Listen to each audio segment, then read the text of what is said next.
Hey now guys, what is happening? I am back with another book review. This one being volume 15, The Bloodstone Hunt, 1989 to 1990. Finished it off today, guys, within a day.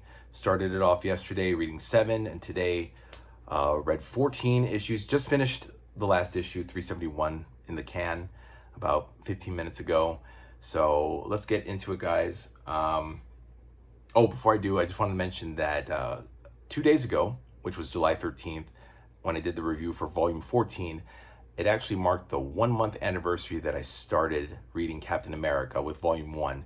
So just so you guys know, in exactly 1 month, I've read 12 volumes, now 13, counting volume 15. But I think that's pretty remarkable, and I encourage you guys to do the same if you can. Read as many books as you can, because reading actually fucking rocks. Even graphic novel trade paperbacks like this, like comic books, it's all good though. It helps expand your vocabulary and your mind. Anyway, blah blah blah, let's get down to business, guys. A lot happens here. Cap and Diamondback's relationship escalates from enemies to a psycho girl bothering a living legend, to unwilling allies, to a date with a friend. I'm really liking how Cap and Diamondback are getting closer to being a couple. But you know, Cap being who he is, I like that he's yeah, no, she's a psycho. He's, in so many words, he thinks Diamondback is a psycho, and she is, because she works with a bunch of mercenaries in the Serpent Society. I don't know how he's able to trust her. I wouldn't. But no, she's proven very invaluable to him, helping him out and fucking up too during a lot of their missions. But you know, she helped him out with the Bloodstone hunt, you know, against Baron Zemo and Batroc's brigade and all sorts of people. We get to meet Crossbones. Crossbones makes his first appearance in this volume. 360, he makes a cameo. 361, he makes a full appearance, and then 362, they actually give him his name, Crossbones. He does that. Of course, the Skeleton Crew, they work for the Red Skull, but it's Skull and Crossbones. I just realized that too.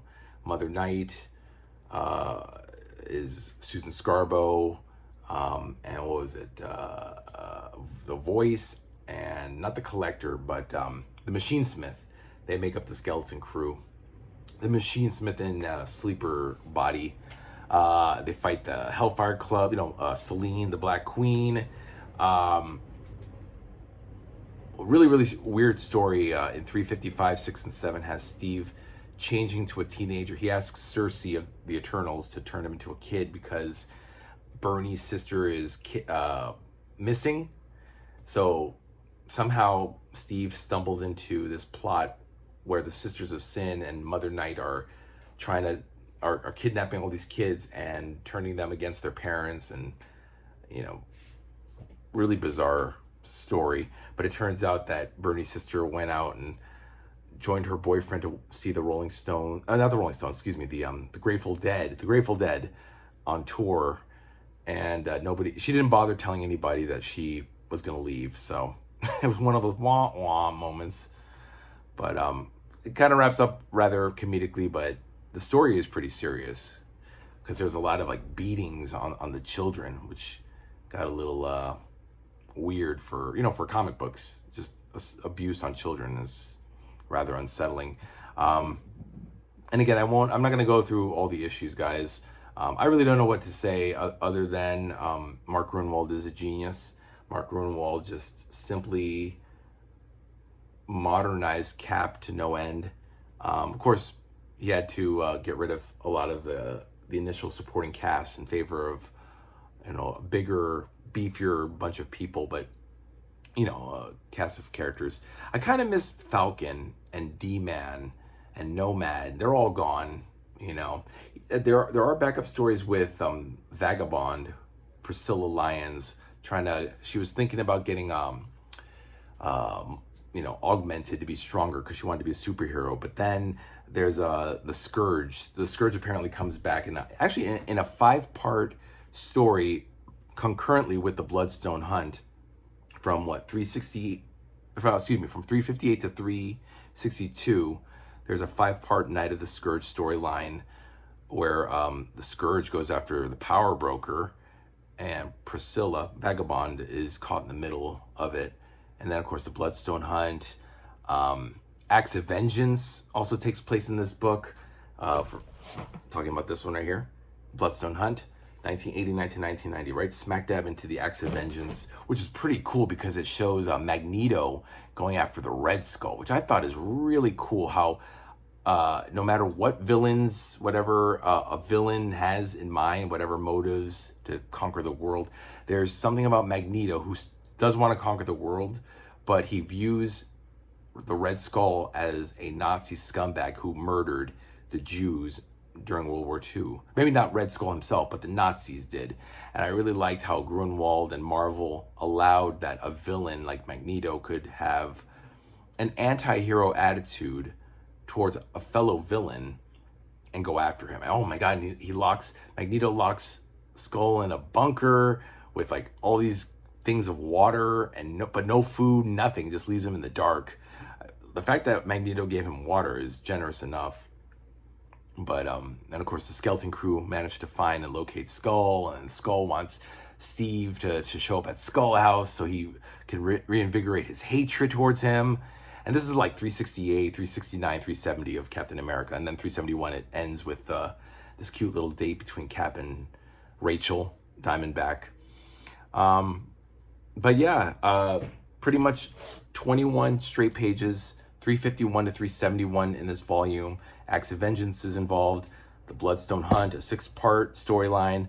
The 5-part Night of the Scourge. You got a 3-part return of Mother Night and her Sisters of Sin, trying to recruit these kids to her camp Rage, Camp of Hate.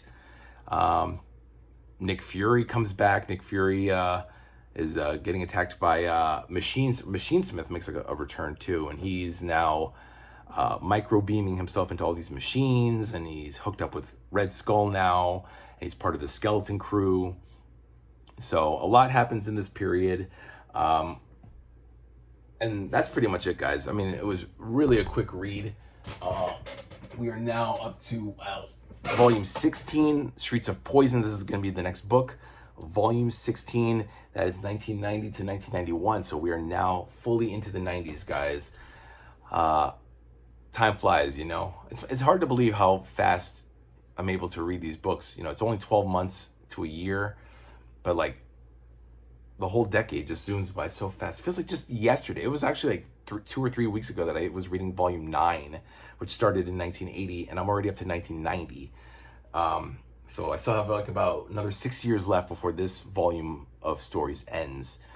And yeah, that's pretty much it, guys. Not sorry, I don't mean to apologize, but yeah, it's late and I'm very bushed and tired, but I finished this volume 15 and I figured I'd give you guys a quick book review.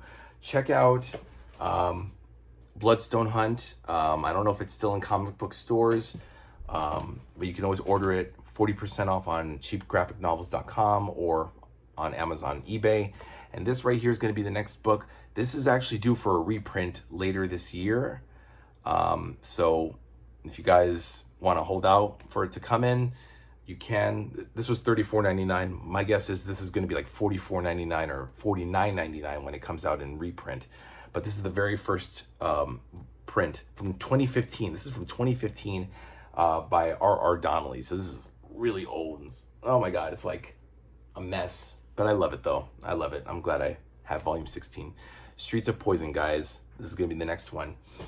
All right. Have a good night, everybody. I'll be back in a couple days to review this one and show you some more epics coming out in the next couple weeks, in the coming weeks. And that's about it, guys. Leave your likes, your comments, everything, and let me know what you guys think, and I will see you guys in a couple days. Bye now.